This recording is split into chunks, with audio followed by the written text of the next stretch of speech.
चलिए भाई, आज हम पढ़ेंगे एलिंगम डायग्राम। जी हाँ दोस्तों, बहुत ही इंपॉर्टेंट है एलिंगम डायग्राम। ये क्या बताता है, ध्यान से सुनना। ये बताएगा कि रिडक्शन किस एलिमेंट के साथ अच्छे से होता है। रिडक्शन किस एलिमेंट के साथ अच्छे से होगा। तो ऑक्साइड का रिडक्शन अच्छे से होता है या किसका रिडक्शन होता है, ये सारी बातें एलिंगम बताएगा। ठीक है, इसके लिए पहले एक दो सवाल मैं आपसे पूछना चाहता हूँ। जैसे मैंने लिया C+O2, ये बनेगा CO2 गैस, ये आपका गैस आएगा, ये आपका सॉलिड आएगा। फिर आपका आएगा CO+O2 गैस, ये आपका आएगा CO2 गैस, ये आपका आएगा गैस, और यहाँ पर ये आएगा आपका C+O2 arrow, CO gas gas solid. अब इसको बैलेंस करना पड़ेगा आपको। सबसे पहले बैलेंस करें तो ये एक, ये दो है, ये भी दो है, ये एक है, बैलेंस है। यहाँ पर ये आपका CO है, ये O2 है, और ये आपका O2 है, तो 3 ऑक्सीजन हो रहे हैं। तो यहाँ 2 करो, बैलेंस हो गया। देखो आप, 4 ऑक्सीजन 4 ऑक्सीजन। यहाँ C+O2 एरो, यहाँ 2 CO है, और यहाँ पर आपका कुछ भी नहीं है। तो अब आप देखो क्या करना पड़ेगा, यहाँ 2 बैलेंस है। अब इन तीनों रिएक्शन के लिए आपको क्या निकालना है, डेल्टा एस। डेल्टा एस जब निकाली जाती है तो ये निकाली जाती है प्रोडक्ट माइनस रिएक्टेंट। लेकिन प्रोडक्ट कौन सा होना चाहिए, गैसियस। रिएक्टेंट कौन सा होना चाहिए, गैसियस। तो प्रोडक्ट और रिएक्टेंट जो है वो गैसियस होना चाहिए। ठीक है, तो गैसियस प्रोडक्ट में देखो ऊपर वहाँ पर ये तो सॉलिड है, ये एक गैसियस, ये गैसियस, एक मोल है। तो 1 - 1 करेंगे तो ऑलमोस्ट क्या है, तो 0। यहाँ पर आप देखोगे तो क्या हुआ, ये 2 है, ये 3 है, तो ये क्या आएगा, डेल्टा एस यहाँ पर नेगेटिव। यहाँ अगर आप देखो, यहाँ देखने पर आपको क्या दिखाई देगा, सोचो। यहाँ देखने पर आपको दिखाई देगा कि ये आपका 2s है, ये O2 है, और ये आपका 2 है। तो गैसियस मॉलिक्यूल 2 है और रिएक्टेंट 1 है, तो यहाँ डेल्टा एस क्या आएगा, पॉजिटिव। क्लियर। तो ये आपके पास डेल्टा एस निकालने का एक तरीका है। वैसे आपको सर ने समझाया होगा थर्मोडायनेमिक्स में। ठीक है, अब ये डेल्टा एस निकालने के बाद आपको यहाँ पर एक ग्राफ दिया गया है। क्या दिया गया है, ग्राफ। और उस ग्राफ में इन तीनों रिएक्शंस को आपको अरेंज करना है। अब इस ग्राफ के अंदर आपको 3 रिएक्शनों को अरेंज करना है, ये। ठीक है, अब देखो, और ग्राफ किन किन के बीच में, डेल्टा जी और टी के बीच में। ये डेल्टा एस लिखी हुई है, डेल्टा जी बराबर -T डेल एस होता है। अगर मैं पहली वाली रिएक्शन थी जिसमें C+O2 CO2 बन रहा था, वो यहाँ पुट करता हूँ तो डेल्टा एस क्या आता है, 0। तो T से मल्टीप्लाई होगा तो T भी 0। मतलब डेल्टा जी T पर डिपेंड नहीं करेगी। तो ऐसी रिएक्शन तो मुझे यही दिख रही है, C+O2 एरो CO2, जिसमें डेल्टा जी T पर डिपेंड नहीं कर रही। दूसरी वाली रिएक्शन देखो, जिसके अंदर क्या बन रहा था, बोलो, CO2 बन रहा था, नेगेटिव है, वहाँ पुट करो, नेगेटिव है, यहाँ नेगेटिव, CO बन रहा था, सॉरी, नेगेटिव आएगा, पॉजिटिव हो गया, यानी डेल्टा जी टेम्परेचर बढ़ने पर बढ़ेगा। ये वाली रिएक्शन देखो, डेल्टा जी टेम्परेचर बढ़ने पर बढ़ रहा है। ये रिएक्शन थी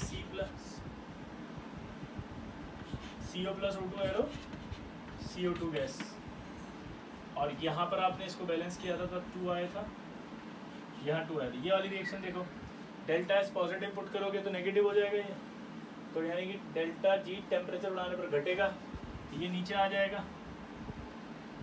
अगर ये नीचे आया तो क्या होगा, देखो, C+O2 एरो CO 2 ये रिएक्शन है आपकी तीनों यहाँ पर दी हुई है। अच्छा, मैंने आपको ये ग्राफ सिर्फ ऐसे ही बनवा लिया, एग्जामिनर ये ग्राफ भी बना के देगा। और अब ग्राफ बना के दिया हुआ भी उसने ये ग्राफ दे दिया ऐसे, 2FeO2 एरो 2FeO। ग्राफ बना के क्या दिया उसने, 2Fe+O2 एरो 2FeO। क्या बना के दिया उसने, 2Fe+O2 एरो 2FeO। ये ग्राफ दिया हुआ है। इस ग्राफ में यहाँ पर डेल्टा जी की वैल्यू दे रखी है -400 और -300। अब ये पूरा ग्राफ देने के बाद उसने यहाँ पर ये टेम्परेचर भी दे रखा है 710। ग्राफ गिवन है क्वेश्चन में, फिर से कह रहा हूँ, आपको ग्राफ नहीं बनाना है, वो तो मैंने ऐसे ही पूछ लिया था आपसे। क्वेश्चन अब क्या है, ग्राफ देकर के क्वेश्चन पूछेगा कि below 710 degree centigrade temperature, below 710 degree centigrade temperature, below 710 degree centigrade temperature, क्या CO कैन रिड्यूस FeO? आपसे पूछा है कि 710 से कम पर क्या CO FeO को रिड्यूस कर सकता है क्या? अब जब इस तरह के सवाल आए ना तो आपको थर्मोडायनेमिक्स याद आनी चाहिए, क्योंकि आपने थर्मोडायनेमिक्स पढ़ी थी। जब ऐसा सवाल आए तो आपको थर्मोडायनेमिक्स याद आनी चाहिए, थर्मोडायनेमिक्स पढ़ी थी। जब भी ऐसा सवाल आता है तो आपको पता है कि अगर इस रिएक्शन का डेल्टा जी नेगेटिव आ जाए तो रिडक्शन हो जाएगा, और अगर इसका डेल्टा जी नेगेटिव नहीं आया तो रिडक्शन नहीं होगा। तो सबसे पहले जिस रिएक्शन के लिए बोल रहा है वो रिएक्शन बनाओ। तो FeO, CO, Fe और CO2, ये रिडक्शन की रिएक्शन है। क्या रिएक्शन है बताओ? FeO, CO, Fe plus CO2। क्या बोला जल्दी बताओ? FeO plus CO arrow Fe plus CO2, इसका रिएक्शन का डेल्टा जी निकालना है। तो जब भी ऐसे सवाल करना हो प्लीज़ रिक्वेस्ट कर रहा हूँ, स्टेप लिखो। पहला स्टेप जो क्वेश्चन में दिया गया है उसकी रिएक्शन बनाओ। दूसरा स्टेप नोट करो, बैलेंस करो। बिना बैलेंसिंग के मत सॉल्व करना, गलत हो जाएगा। इसको बैलेंस करो। बैलेंस है, वाओ कोइंसिडेंस देखो आप, है ना? तो यहाँ बैलेंस्ड है, कोइंसिडेंस है। अब आपको सवाल दिया बिलो 710 पे ये रिड्यूस करेगा क्या? अब बिलो 710 पे रिड्यूस करेगा, इसके लिए हमें बिलो 710 पे कोई एक टेम्परेचर अज्यूम करना है। मैंने मान लो ये 710 पे ये टेम्परेचर अज्यूम कर लिया। ये पॉइंट आया, देखो इस पॉइंट पर ये कट कर रहा है CO वाली लाइन को, और इस पॉइंट पर ये कट कर रहा है किसको? Fe वाली लाइन को। तो आपको क्या करना है, यहाँ पर अप्रॉक्सीमेट आपको डेल्टा जी की वैल्यू अज्यूम करनी है। दी तो आपको सिर्फ यही जाएगी, अब आपको अज्यूम करनी है अपनी इच्छा से। कौन कौन सी रिएक्शंस के लिए अज्यूम करनी है? एक तो इसके लिए और एक Fe वाली के लिए।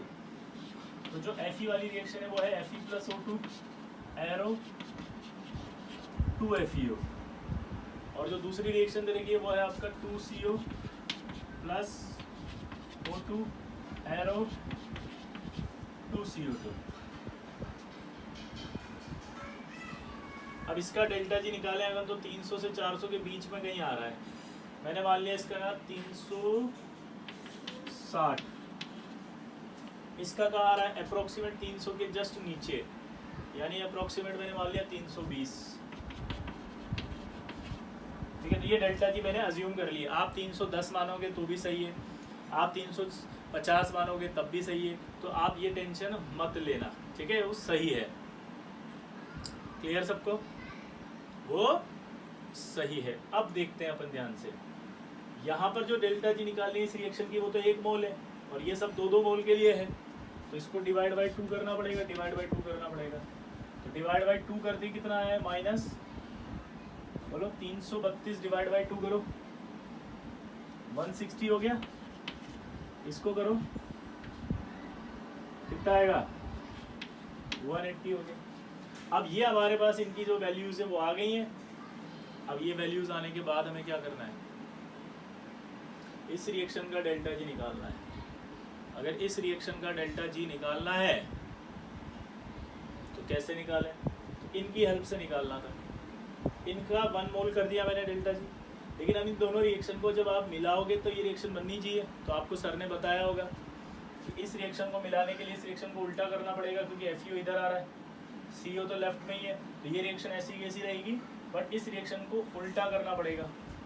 जब आप रिएक्शन को उल्टा करते हैं तो डेल्टा जी क्या हो जाती है? Sign change. यहाँ साइन नेगेटिव है तो क्या हो जाएगा? ये साइन पॉजिटिव। ये साइन क्या हो जाएगा? पॉजिटिव।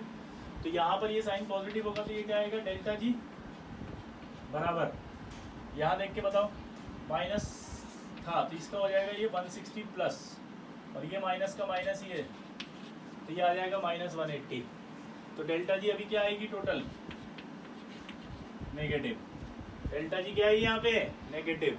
और अगर यहाँ डेल्टा जी नेगेटिव आई है तो इसका मतलब क्या होगा, ये रिएक्शन हो जाएगी। इसका मतलब ये निकलता है कि कार्बन मोनोऑक्साइड FeO को रिड्यूस कर सकता है 710 से कम पे, और उस रिएक्शन का ही डेल्टा जी क्या होगा, नेगेटिव। क्या होगा, नेगेटिव। क्या होगा, नेगेटिव। अरे भाई क्लियर है। अब यही बात हमने जब आयरन पढ़ रहे थे तब बोली थी। क्या बोला था हमने कि 710 से कम पे CO अच्छा रिड्यूसिंग एजेंट होता है।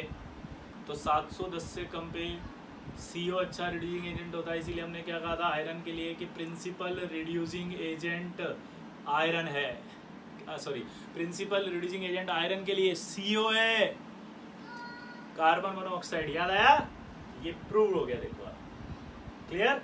तो आपको फिर से मैं समझा देता हूँ, ध्यान से सुनो। ये पूरा एक ग्राफ गिवन था, उसमें ये रिएक्शन दे रखी है, ये एरो दे रखा है, ये दे रखा है, सब दे रखा है, सब गिवन है। ये टेम्परेचर भी दे रखा है 710, गिवन है। क्वेश्चन यहाँ तक गिवन है कि below 710 degree centigrade CO can reduce FeO।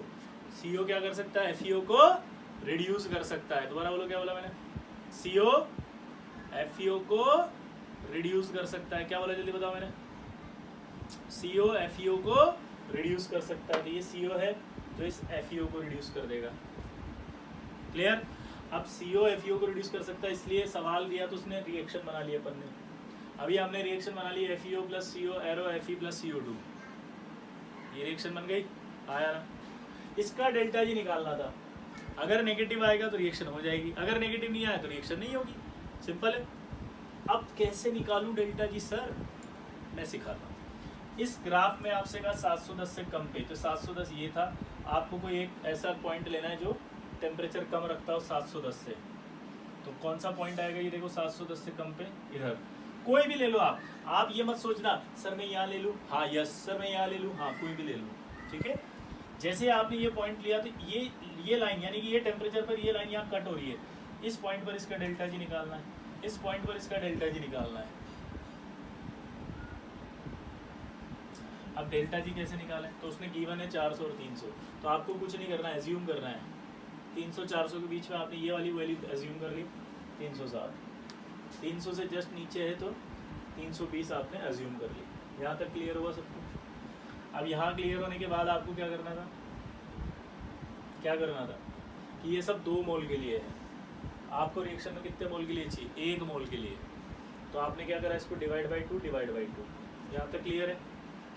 Divide by 2 करने के बाद आपको दिमाग में आया कि अब क्या करना चाहिए, तो अब मुझे पता लगा इस रिएक्शन का डेल्टा जी निकालना चाहिए। तो यानी कि इन दोनों की हेल्प से ये रिएक्शन बनानी है। तो इसमें FeO लेफ्ट में आ रहा है तो इस रिएक्शन को लेफ्ट में लाना पड़ेगा। थर्मोडायनेमिक्स में रूल पढ़ा होगा आपने, जैसे ही रिएक्शन लेफ्ट में आती है साइन चेंज हो जाते हैं, तो इसका साइन चेंज हो जाएगा तुरंत। अगर इसका साइन चेंज हो गया तो ये प्लस आ गया, ये साइन ऐसा का ऐसे ही रहा, माइनस आ गया, तो ये प्लस और माइनस मिला दिए तो क्या हुआ, टोटल माइनस। और अगर टोटल माइनस हुआ तो इसका मतलब डेल्टा जी नेगेटिव है, इसका मतलब रिएक्शन हो जाएगी। ठीक है। ऐसा कैसे, एक सवाल और है मैं दे रहा हूँ, आप करना।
ये आपको रिएक्शन दे रखी है और उसमें क्वेश्चन पूछा है कि बिलो 1350 क्या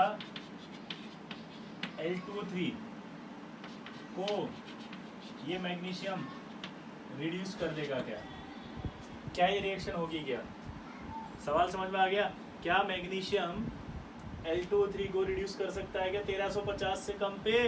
क्या बोला उसने, मतलब बताओ क्या?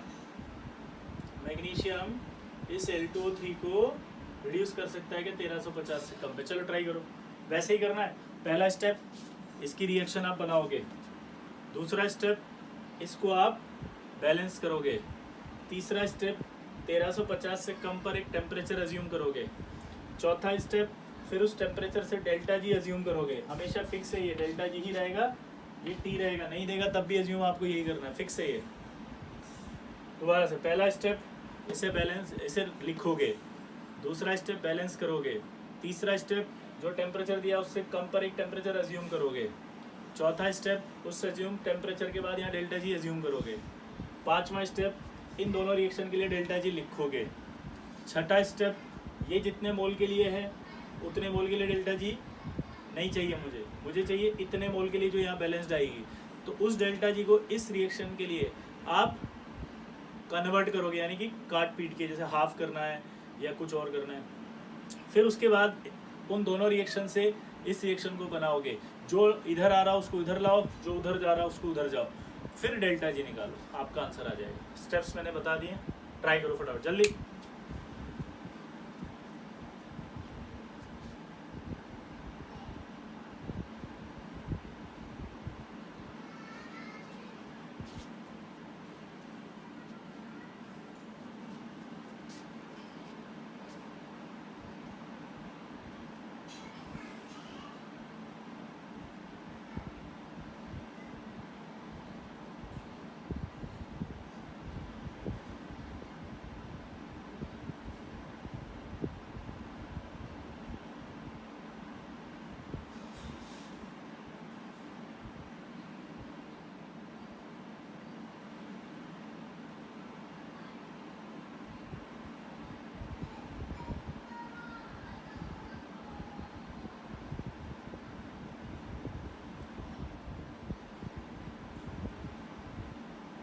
हो गया?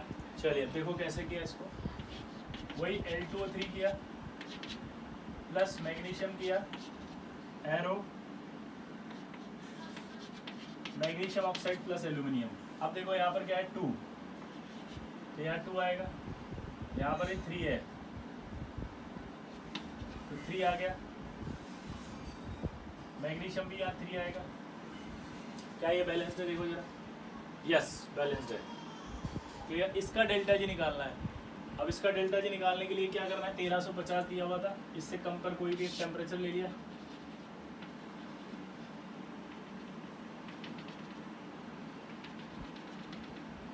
ये आपकी वैल्यूज आएंगी कोई, इन दोनों के बीच की एक वैल्यू इसके लिए। तो रिएक्शन हमारे पास फिक्स है, 4/3 aluminium plus O2 arrow 2/3 L2O3। यहाँ आएगा आपका 2 magnesium plus O2 arrow 2 MgO। Clear हो गया? अब हम बात करें अगर यहाँ पे तो क्या होगा, इसके लिए डेल्टा जी अज्यूम करो मैग्नीशियम वाले के लिए, तो कहीं बीच में आ रहा है ये, तो ये आ जाएगा मैग्नीशियम वाले के लिए तो 1050।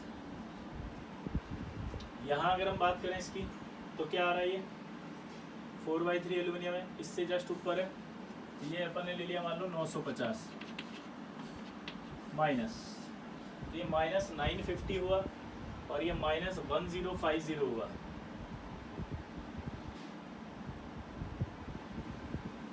माइनस 950 हुआ और ये माइनस 1050 हुआ। लेकिन अब प्रॉब्लम है, ये आपका एल्यूमिनियम 2 मोल के लिए चाहिए डेल्टा जी, यहाँ 4/3 के लिए दे रखा है, तो इसको कैसे कन्वर्ट करें? तो सिंपल मैथ्स लगाते हैं कि 4/3 एल्यूमिनियम है, उसके लिए कितनी वैल्यू आ रही है 950 माइनस, तो अगर एक एल्यूमिनियम होता तो कितनी आती 950/4 × 3।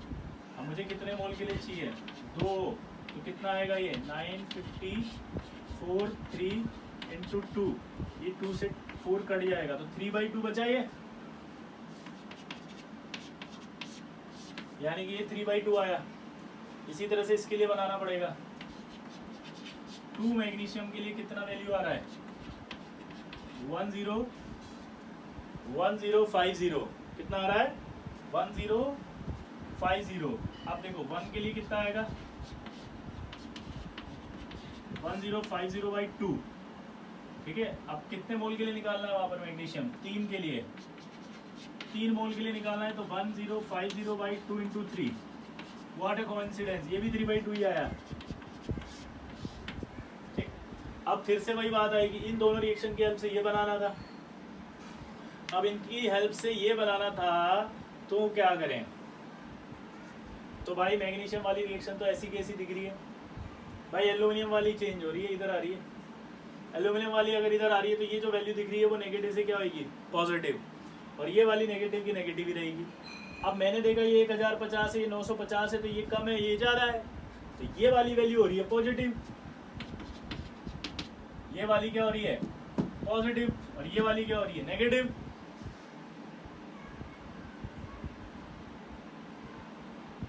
ये वाली क्या हो रही है नेगेटिव या पॉजिटिव, पॉजिटिव, और ये हो रही है नेगेटिव, तो ओवरऑल क्या आएगा, यानी कि यस रिडक्शन हो सकता है, रिडक्शन हो सकता है, यस, यहाँ पर आंसर है यस, ठीक। अब आप में से कई बच्चे पता है क्या सोच रहे हैं, देखो मैंने क्या किया मैं फिर बता देता हूँ। 1350 था, उससे कम पर ये पूछ रहा है ये रिडक्शन करेगा क्या इसका, तो पहले रिएक्शन में पहला स्टेप है रिएक्शन लिख दी रिडक्शन की, दूसरा स्टेप है बैलेंस कर दी, बैलेंस हो गई, तीसरा स्टेप था ये दोनों रिएक्शन जो दे रखी है वो लिख दी, चौथा स्टेप था कि 1350 पे एक टेम्परेचर अज्यूम करो, ये अज्यूम कर लिया, उससे यहाँ कट मार दो, ये कट मारा, ये कट मारा, यहाँ डेल्टा जी आपके जो आ रही है अज्यूम करो, 1000 और 1100 के बीच में अज्यूम कर लिया, और यहाँ एक अज्यूम कर लिया,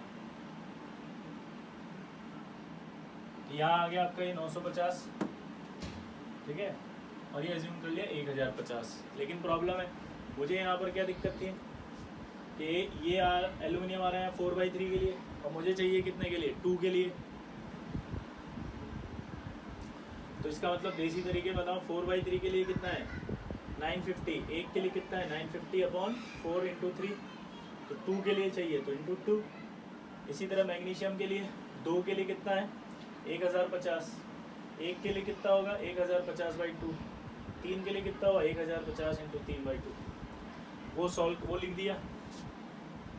वो लिखने के बाद हमने क्या किया, हमने रिएक्शन देखी और रिएक्शन के हिसाब से इन दोनों से ये रिएक्शन बनानी थी, तो हमने इसको क्या देखा यहाँ पर आ रहा है लेफ्ट में, तो इसको लेफ्ट में लाना पड़ेगा, ये वैल्यू साइन जो है वो पॉजिटिव हो जाएगा, ये वैल्यू का साइन नेगेटिव रहेगा, तो डेल्टा जी अपने आप ही क्या दिख जाएगा नेगेटिव। अगर डेल्टा जी नेगेटिव है तो रिडक्शन होगा। क्लियर। अब आप सोच रहे होंगे कि सर ये क्या कर रहे हो, सर आप इनऑर्गेनिक वाले होकर के फिजिकल पढ़ा रहे हो, तुम्हें सूट नहीं करता है, और हम बिठा दियो यहाँ पर टाइम वेस्ट कर रहे हो हमारा इतना कीमत है। यशु समझ में आ रहा है? उपुनिया सोच रहा है सर रिवाइज कर लेते इतना तो हम है नो, इनऑर्गेनिक ही पढ़ाएंगे, क्योंकि इनऑर्गेनिक पढ़ा रहे हैं इसका मतलब है कि की पॉइंट बताएंगे। इतना सारा अगर हम एग्जाम में करके आएंगे तो आपकी क्लास में हम क्यों आएंगे? है आप तो हमें की पॉइंट बताओ, जल्दी से आंसर हो जाएगा, 10 सेकंड में आंसर आएगा, बचा हुआ टाइम जो है दूसरे सब्जेक्ट को दिया जाएगा। क्लियर। की पॉइंट देखो, अब आप इतना सारा कौन करेगा, भाड़ में जाओ, इतना हट भावेश नो।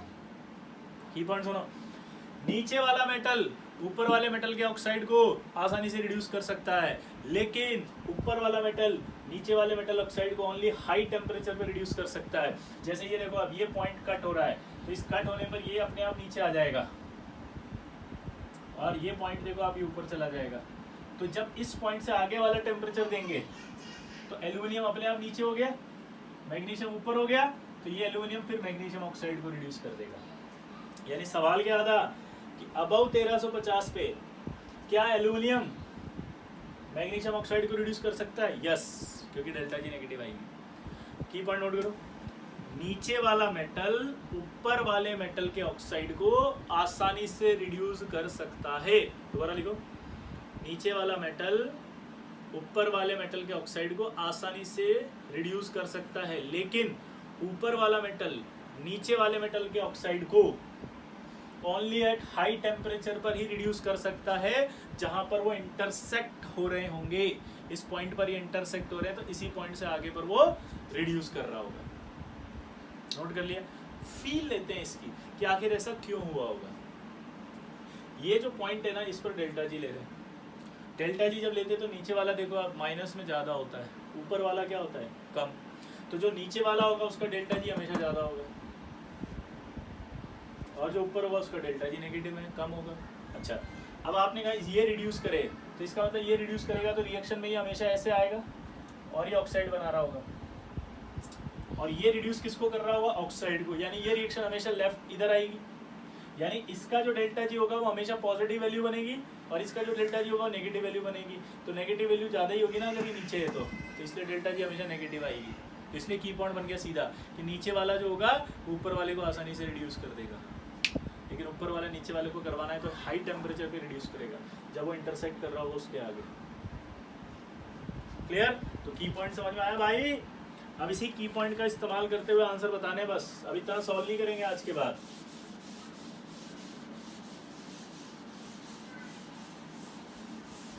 अब देखो वो सवाल जो था उस सवाल को वापस करते हैं जो एग्जामिनर ने हमें दिया था।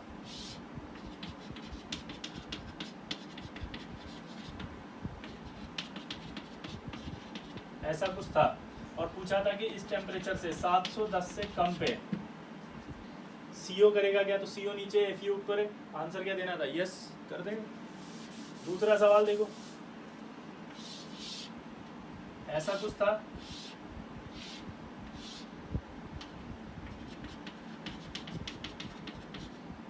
Four by three aluminium plus O2, 2/3 aluminium plus L2O3, यहाँ था 2 मैग्नीशियम प्लस O2, और ये आपका 2 magnesium plus O2 arrow 2 MgO। अब देखो क्या होगा, इस पॉइंट पर आपसे कहा गया था 1350, इस पॉइंट पर देखो ध्यान से, ये पॉइंट है 1350 से कम पर बात करो तो क्या होगा, क्या मैग्नीशियम कर देगा, हाँ नीचे वाला है तो नीचे वाला कर रहा था, यस सॉल्व करा तब भी यही आया था।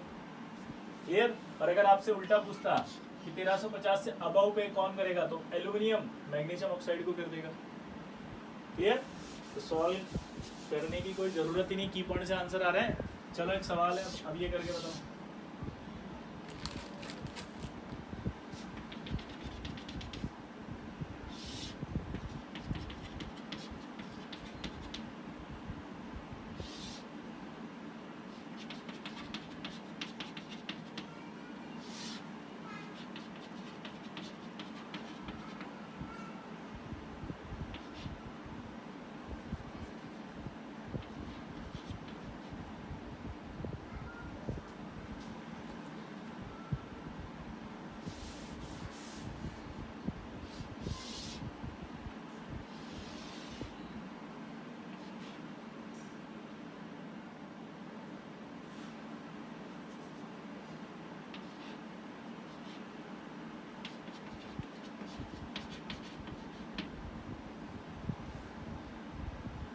ये सवाल दिया है, यहाँ पर ये वही डेल्टा जी है, ये टी है। सवाल इतना सिंपल है कि ये सब मेटल टू मेटल ऑक्साइड है, ये सल्फर नहीं है, मेटल है ये ग्राफ किसके दिए हमें उसने बताओ,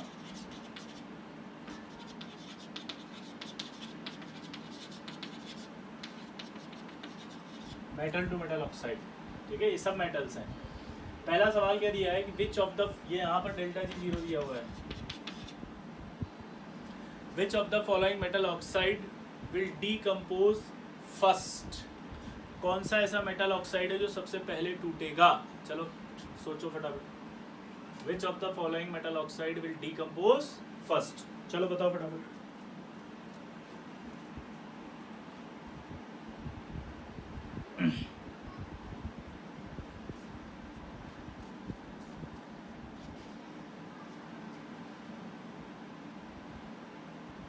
अब इसका कॉन्सेप्ट समझना, जिनके भी आंसर आ गया।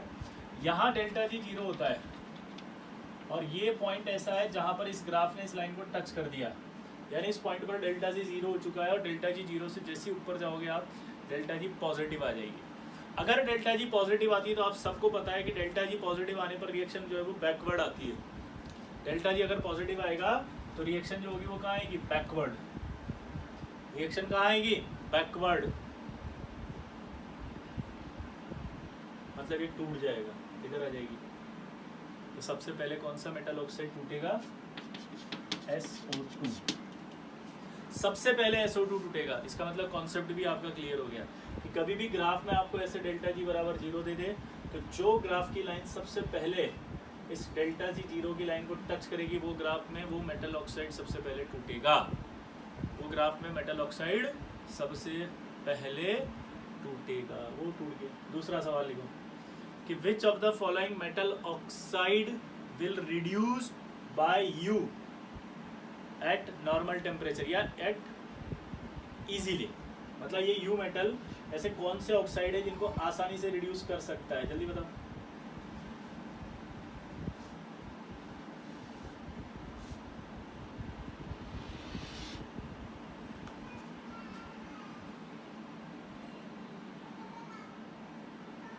आंसर आएगा इसमें दूसरे सवाल का SO2 और TO2।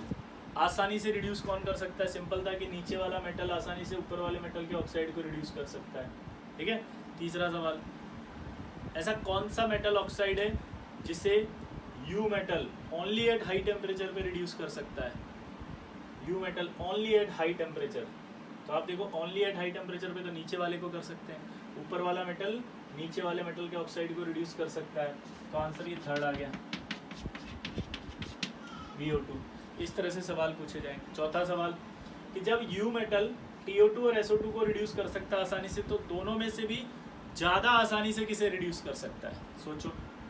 और इजीली, मतलब TO2 भी और SO2 दोनों में से भी अगर पूछे तो ज़्यादा आसानी से किसे रिड्यूस कर सकता है?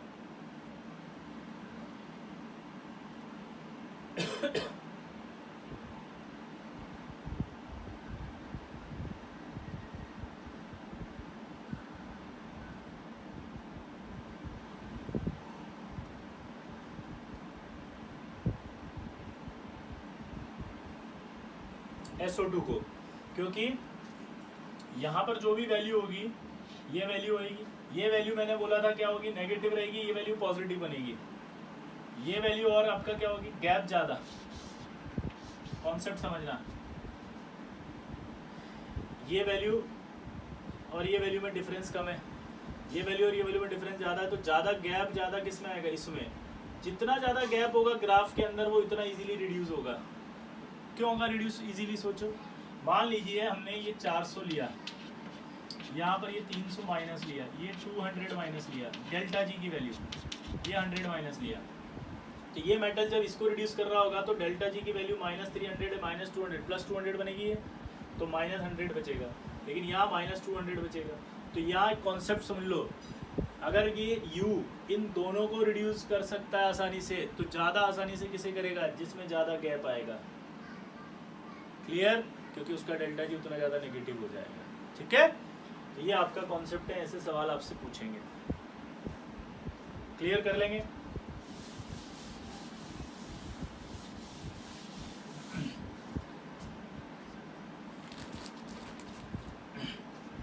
अगला देखो, क्या था हो गया। अब एलिंगम ने जो वास्तव में ग्राफ बनाए थे वो बना रहा हूं मैं।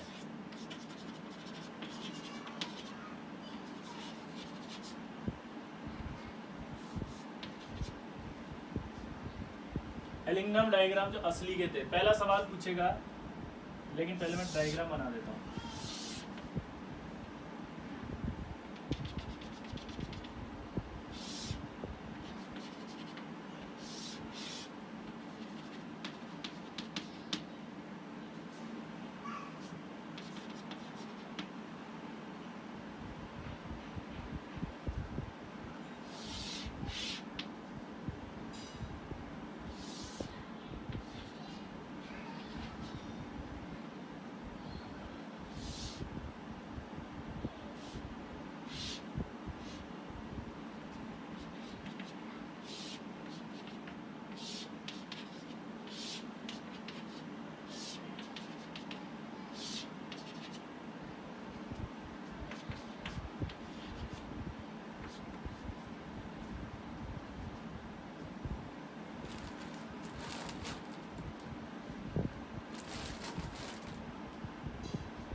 यहाँ पर डेल्टा जी 0 दिया हुआ उसने, अब देखो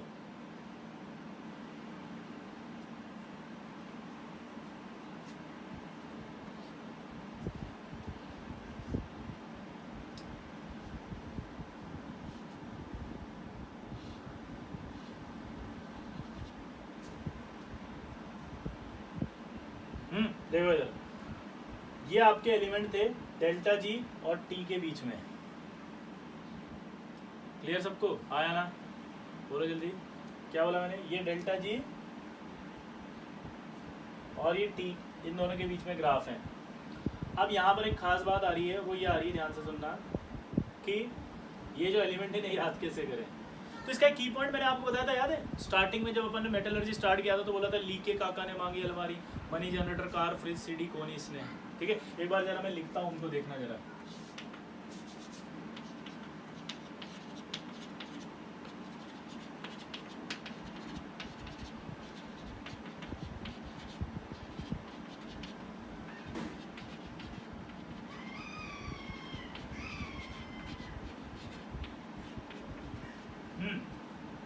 ये सीरीज बताई थी मैंने, और इस सीरीज के अंदर मैंने क्या कहा था कि ऑक्सीडेशन पोटेंशियल बढ़ता है ऊपर जाने पर। सीरीज में क्या बताया था मैंने कि ऑक्सीडेशन पोटेंशियल बढ़ेगा, यानी कि रिड्यूसिंग एजेंट अच्छे होंगे। इसीलिए मैंने कहा था ये सारे के सारे क्या होते हैं? स्ट्रॉन्ग रिड्यूसिंग एजेंट होते हैं मेरे दोस्त, स्ट्रॉन्ग रिड्यूसिंग एजेंट। अब मैं आपका ध्यान जहां आकर्षित करना चाहता हूँ, जरा ध्यान देना। जाग जाओ चैन से सोने वालों, जो बैठे बैठे साले जो देख रहे ना रिकॉर्डिंग और नींद की झपकी लेने की सोच रहे हैं, जागो। ये जो हेडफोन वाले हैं, जाग जाओ।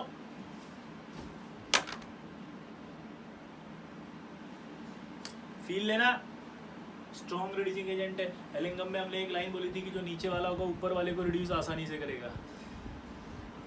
नीचे वाला जो होगा ऊपर वाले को आसानी से रिड्यूस करेगा। दिमाग लगाओ, इसका मतलब नीचे जो होगा एलिमेंट वो अच्छा रिड्यूसिंग एजेंट होगा। रे जो नीचे होगा वो अच्छा रिड्यूसिंग एजेंट होगा, जो नीचे वाला है वो अच्छा रिड्यूसिंग एजेंट है। तो इस सीरीज में जो ऊपर है वो अच्छा रिड्यूसिंग एजेंट है। इसका मतलब इस सीरीज में जो ऊपर होगा वो यहाँ नीचे आएगा। उल्टा हो गया ना, नीचे आ गया। देखो अब इसका भी की पॉइंट आएगा तो उल्टा आएगा। की पॉइंट यहाँ क्या था? लीके काका ने मांगी अलमारी, money generator, car, fridge, CD कोनी इसने है। या तो मना कर रहा था वो, अब इसका उल्टा होगा यहाँ पे, यानी यहाँ मांगेगा। क्या मांगेगा? अब देखो, काका मांगे अलमारी, तिजोरी, कार, फ्रिज नई। दोबारा बोलो, क्या बोला है? काका मांगे अलमारी, तिजोरी, कार, फ्रिज नई। क्या बोला जल्दी बताओ? काका मांगे अलमारी, तिजोरी, कार, फ्रिज नई। ठीक है, अब जब दहेज मांगा जाता है, अब ये चूंकि नए लेटेस्ट काका ही है, वो तो पुराने काका थे जिन्होंने कहा था कौन इसने, ये लेटेस्ट काका ये कह रहे हैं किसने है। तो अब ये लेटेस्ट काका बोल रहे हैं किसने है, तो लेटेस्ट काका है तो भैया लेटेस्ट जमाना भी है। और जमाना ये है कि दहेज मांगने पर आजकल क्या हो जाता है? जेल हो जाती है, कुटाई होती है, पुलिस पकड़ के ले जाती है। वही हुआ है यहाँ पे भी।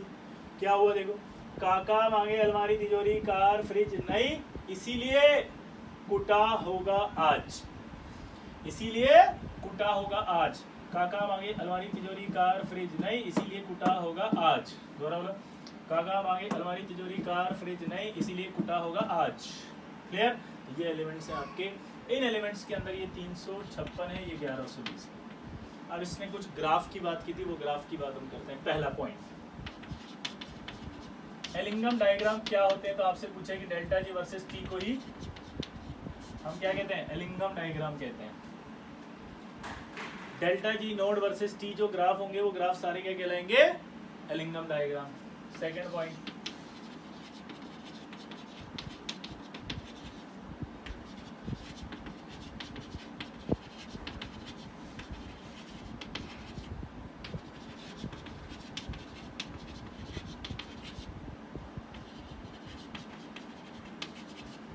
मेटल टू मेटल ऑक्साइड के लिए दिए थे उसने graph, metal to metal halide के लिए दिए थे, मेटल टू मेटल सल्फाइड के लिए दिए थे।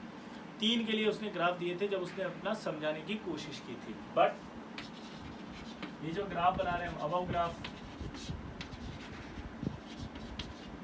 ओनली फॉर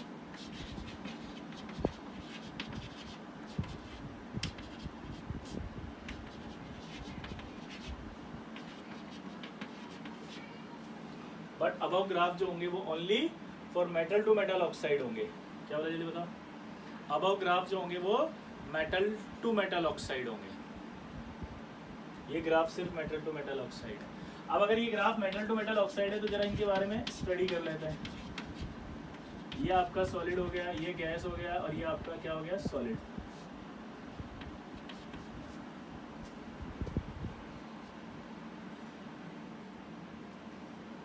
ये सॉलिड है, गैस है, सॉलिड है। अब इसका डेल्टा एस निकालो। अगर ये डेल्टा एस निकालना है तो जल्दी बताओ क्या होगा। डेल्टा एस निकालेंगे तो ये सॉलिड है, ये सॉलिड है, गैस है, तो माइनस आएगा। और इस माइनस में अगर मैं, ध्यान से सुनना, डेल्टा एस माइनस आ रहा है क्योंकि metal to metal oxide graph है। अगर मैं डेल्टा जी की वैल्यू लिखता हूँ यहाँ, delta H minus T del S, और ये डेल एस यहाँ पर नेगेटिव पुट करता हूँ तो नेगेटिव नेगेटिव पॉजिटिव हो जाता है। पॉजिटिव हो जाता है तो एक इंटरेस्टिंग चीज़ आपके सामने आती है कि टेम्परेचर बढ़ने पर डेल्टा जी बढ़ेगा। जी हाँ दोस्तों, यस, क्योंकि metal to metal oxide graph है। इन ग्राफ के अंदर क्या होगा, टेम्परेचर बढ़ने पर डेल्टा जी बढ़ेगा, इसीलिए इनके ग्राफ की जो स्लोप है वो अपवर्ड्स हैं। तो पहला स्टेटमेंट आ गया कि जितने भी होंगे वो स्लोप अपवर्ड्स होंगी। क्यों होंगी, क्योंकि ये metal to metal oxide graph है। तो टी बढ़ने पर डेल्टा जी बढ़ेगा। यहाँ तक क्लियर हो गया सबको। दूसरा स्टेटमेंट, जितने भी ये फ्री एनर्जी चेंजेस ग्राफ हैं, डेल्टा जी वाले ग्राफ, ये सब स्ट्रेट लाइन फॉलो कर रहे हैं। अगर कहीं पर स्ट्रेट लाइन जो है वो मुड़ गई, जैसे यहाँ मुड़ गई, यहाँ मुड़ गई, तो ये फेज चेंज हो गया। इसका क्या हो गया, ये फेज चेंज हो गया। अगर कहीं पर ये लाइन मुड़ गई तो इसका मतलब ये कि फेज चेंज हो गया है। लाइन अगर कहीं मुड़ गई तो क्या मतलब निकला, जल्दी बताओ, फेज चेंज हो गया है। तो दूसरा स्टेटमेंट क्या आएगा कि भैया जितने भी डेल्टा फ्री एनर्जी चेंजेस वाले ग्राफ हैं मेटल टू मेटल ऑक्साइड, वो ग्राफ सब स्ट्रेट लाइन फॉलो करते हैं। अगर कहीं पर मुड़ गई तो इसका मतलब ये निकलता है कि वहाँ पर वो मेल्ट हो गया या वेपोराइज्ड हो गया। जैसे मरकरी 356 डिग्री सेंटीग्रेड पर क्या हो गया, वेपोराइज, ऊपर चला गया। मैग्नीशियम 1120 पर वेपोराइज हो गया, ऊपर चला गया।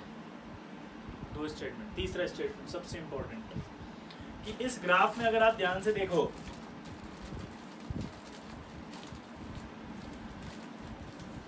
इस ग्राफ में अगर आप ध्यान से देखो तो डेल्टा जी जो लाइन है, उस लाइन को ये मरकरी और एच जी पहले टच कर रहा है। जैसे ए जी पहले टच कर रहा है, एच जी यहाँ टच कर रहा है। तो जब ये ग्राफ को ये टच कर रहे हैं यहाँ पे, तो दिमाग की बत्ती जलेगी। सबसे पहले ये डिकम्पोज होंगे, ये सबसे पहले डिकम्पोज होंगे, यानी इनका जो ऑक्साइड है, क्योंकि ग्राफ तो मेटल टू मेटल ऑक्साइड है, तो जो इनका ऑक्साइड है वो जल्दी टूटेगा। इसीलिए हमने स्टार्टिंग में कहा था कि ऑक्सीजन एफिनिटी के बेसिस पे सीरीज बनी है। और इस ऑक्सीजन एफिनिटी की सीरीज की बात करें तो जो ऑक्साइड होगा नेटी मेटल का, वो लेस स्टेबल होगा, इजीली डिकम्पोजेबल होगा, और इनकी ऑक्सीजन एफिनिटी इसीलिए ज़्यादा नहीं होती। तो जो डेल्टा जी के पास आ रहे हैं ये नेटी मेटल्स हैं, और ये नेटी मेटल्स हैं, इसीलिए इनकी क्या होगी, ऑक्सीजन एफिनिटी कम होगी, और ऑक्सीजन एफिनिटी कम होगी तो ये इजीली डिकम्पोज हो जाएंगे। क्लियर। इसके बाद एक ग्राफ जो है वो एक और है, ये कार्बन का ग्राफ है, उसने बनाया आपके लिए जानबूझ के। वैसे तो सारे graph metal to metal oxide थे, कार्बन वाला ग्राफ उसने जानबूझ के बनाया। क्यों बनाया, क्योंकि वो ये बताना चाहता था कि देखो कार्बन का जो ग्राफ है वो ये पॉइंट 710 है। अब ऐसे मत देखना यार, यहाँ पर 356 पे आ रहा है, ये लो,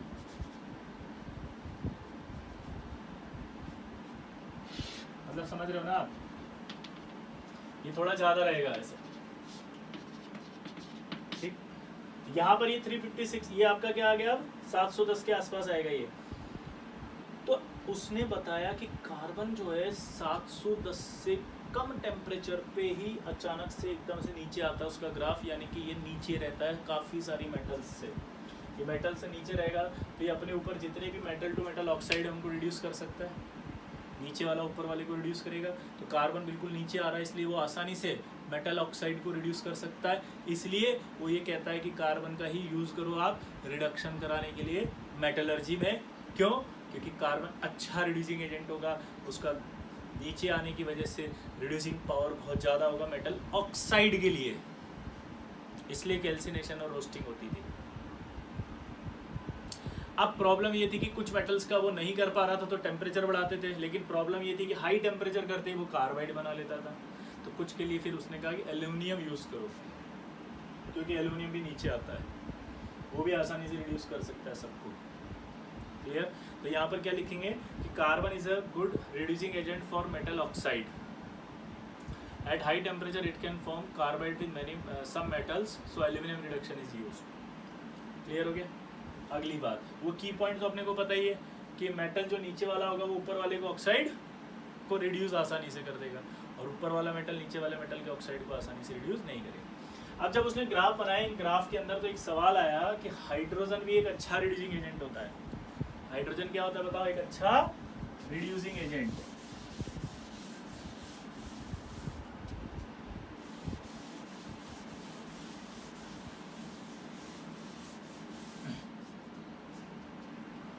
हाइड्रोजन क्या होता है? एक अच्छा रिड्यूसिंग एजेंट।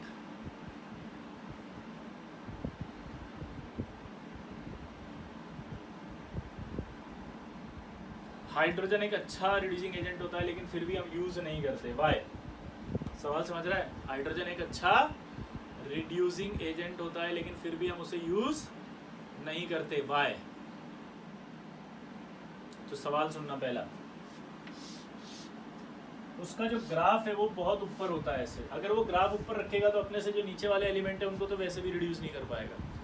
तो पहला रीजन हम लिखेंगे बिकॉज इसका पॉजिटिव स्लोप होता है और बहुत सारे मेटल इससे नीचे होते हैं, इसलिए ये रिड्यूस नहीं कर सकता। दूसरा बात, कई मेटल्स के साथ ये पैरेलल चलता है। अब इनके कईयों के साथ अगर इसका ग्राफ पैरेलल होगा तो वो जो नीचे वाले होंगे उनको तो रिड्यूस कर ही नहीं पाएगा वो कभी भी। ठीक है? ऊपर वालों को कुछ को रिड्यूस कर पाएगा बस। तो आप देखो नंबर ऑफ एलिमेंट्स जो रिड्यूस नहीं कर पा रहा वो बहुत सारे होते जा रहे हैं। जैसे जिनके ऊपर है वो तो कर ही नहीं पाएगा, और जिनके पैरेलल है उन पैरेलल में सिर्फ ऊपर वालों को रिड्यूस करेगा, नीचे को रिड्यूस नहीं करेगा। ठीक है? तीसरा पॉइंट ये आएगा कि ये जब आप टेम्परेचर बढ़ाओगे, कभी कभी आपको टेम्परेचर बढ़ाना पड़ता है रिडक्शन के लिए, क्योंकि किसी पॉइंट पर जाकर कट रहा होगा कोई, तो टेम्परेचर बढ़ाने पर ये एक्सप्लोजिव रिएक्शन दे देगा। एक्सप्लोजिव रिएक्शन हो जाएगी, तो मेटलर्जी में एक्सप्लोजिव रिएक्शन अगर हो गई तो बैंड बच जाएगी सबकी। चौथा जो पॉइंट होगा वो पॉइंट ये होगा कि ये हाई टेम्परेचर पर हाइड्राइड बना लेता है। ये क्या करता है? हाई टेम्परेचर पर हाइड्राइड बना लेता है। क्या बना लेता है? हाइड्राइड। क्या बना लेता है? हाइड्राइड। अगर ये हाइड्राइड बना लेगा तो इम्प्योर हो जाएगा मेटल। इस चार रीजन से हम हाइड्रोजन का इस्तेमाल कभी नहीं करते हैं एज अ रिड्यूसिंग एजेंट। दोबारा बोलना। क्वेश्चन ये था कि hydrogen is a very good reducing agent but it is not used widely in metallurgic process, explain why. तो आंसर क्या है इसका? पहला कि यार इसका जो ये ग्राफ होगा ये कई सारी मेटल्स के तो ऊपर है यार। अगर ये ऊपर है तो फिर क्या होगा? कईयों को रिड्यूस नहीं कर सकता जो उसके नीचे होंगे। कुछ के साथ ये पैरेलल चल रहा होगा, तो जो पैरेलल चल रहा होगा, आप ऐसे मत सोचो यूं चल रहा हो, पैरेलल मतलब ये भी तो होता है, ऐसे चल रहा होगा पैरेलल, तो उनको रिड्यूस नहीं कर पाएगा जो इससे नीचे हैं, क्योंकि पैरेलल होने पर टेम्परेचर कितना भी बढ़ाओ रिडक्शन होगा ही नहीं। कुछ के साथ टेम्परेचर बढ़ाने पर रिडक्शन हो सकता होगा जहाँ कट हो रहा होगा कहीं, तो टेम्परेचर जैसे ही बढ़ाओगे एक्सप्लोसिव रिएक्शन दे देगा। अब बचे कुचे कोई मेटल अगर रिड्यूस भी हो रहे तो उनके साथ वो क्या बना रहा है? हाइड्राइड बना रहा है। तो हाइड्राइड बनेगा तो फिर इम्प्योर हो जाएगा। इन सब रीजन से हम कभी भी रिडक्शन नहीं करते हैं मेटलर्जी। ठीक है? हाइड्रोजन का यूज नहीं करते हैं।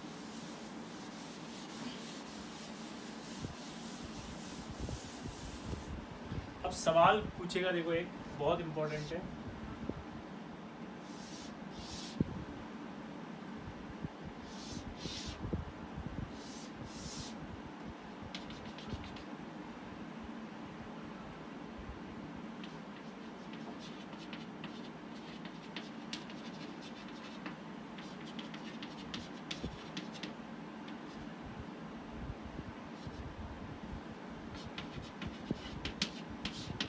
ये ग्राफ दे रखा है उसने, ये डेल्टा जी ये टी है, ये क्वेश्चन है।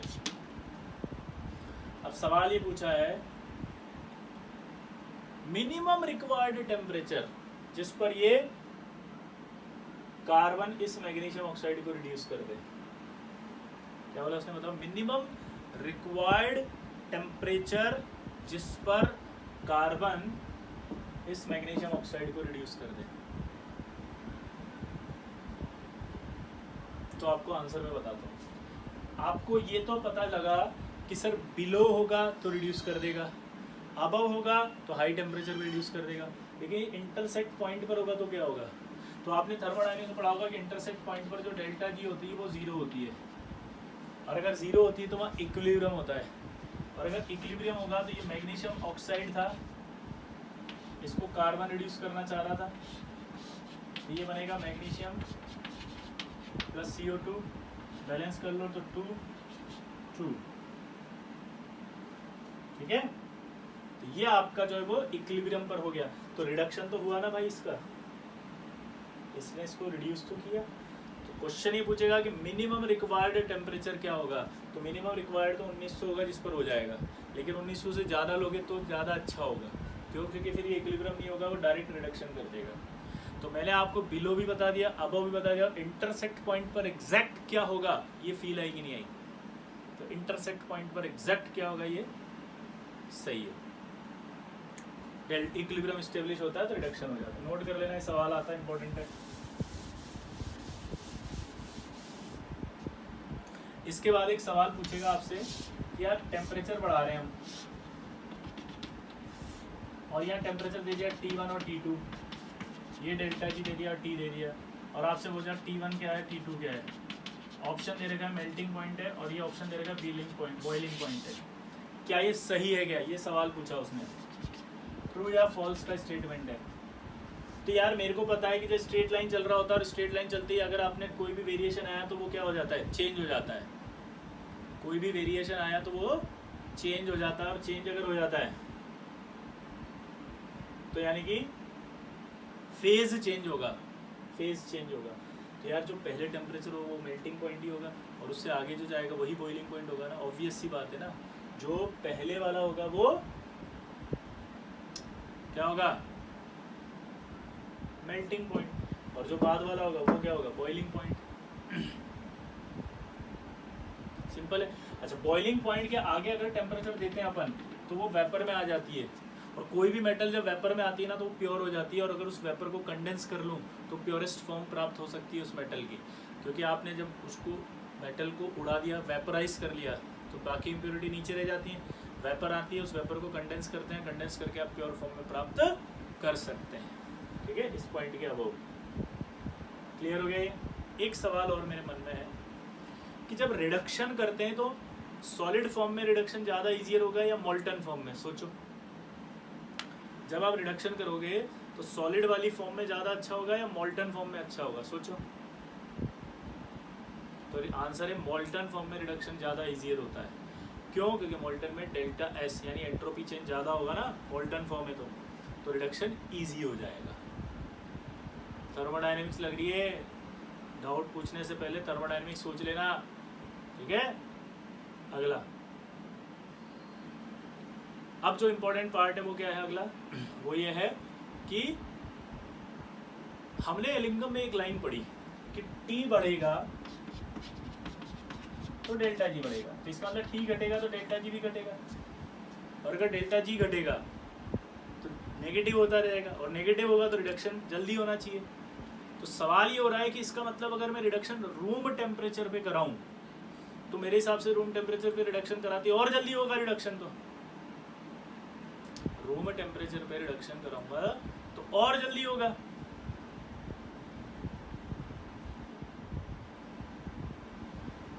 फिर रूम टेम्परेचर पे क्यों नहीं कराते? सवाल है कि मेटलर्जी में जो रिडक्शंस होते हैं वो रूम टेम्परेचर पे क्यों, हाई टेम्परेचर पे क्यों कराते हो? रूम टेम्परेचर पे कराओ जल्दी होगा। तो इसका आंसर सुनो, इसका आंसर ये है कि रूम टेम्परेचर पे इसलिए नहीं कराते हैं क्योंकि किसी भी रिएक्शन को स्टार्ट होने के लिए सर्टेन अमाउंट में एक्टिवेशन एनर्जी की जरूरत पड़ती है। किसी भी रिएक्शन को स्टार्ट करने के लिए आपको सर्टेन अमाउंट में एक्टिवेशन एनर्जी चाहिए, तो इसलिए आपको वो टेम्परेचर तो देना ही पड़ेगा जहाँ पर वो रिएक्शन स्टार्ट हो। और मेटलर्जी में इसीलिए आपको हाई टेम्परेचर देना पड़ता है, मेटलर्जी में इसीलिए आपको हाई टेम्परेचर देना पड़ता है ताकि एक्टिवेशन एनर्जी मिले और वो रिड्यूस हो जाए। ठीक है, तो ये सारा का सारा आपका एलिंगम डायग्राम है। डीपीपी आपको करनी है अब एलिंगम वाली, होमवर्क नोट करो, प्लस एनसीईआरटी से एलिंगम खोलना है और उसको अच्छे से पढ़ना है। क्लियर? तो एलिंगम डायग्राम बहुत इंपॉर्टेंट है, काफ़ी सारे सवाल आते हैं जेईई मेन और एडवांस में, इसलिए अच्छे से पढ़ लेना इसको। होमवर्क फिर नोट कर लो, एलिंगम की डीपीपी प्लस एलिंगम एनसीईआरटी से पढ़ना है अच्छे से। ठीक है, मिलते हैं अगली क्लास में, तब तक के लिए ta-ta bye bye, best of luck.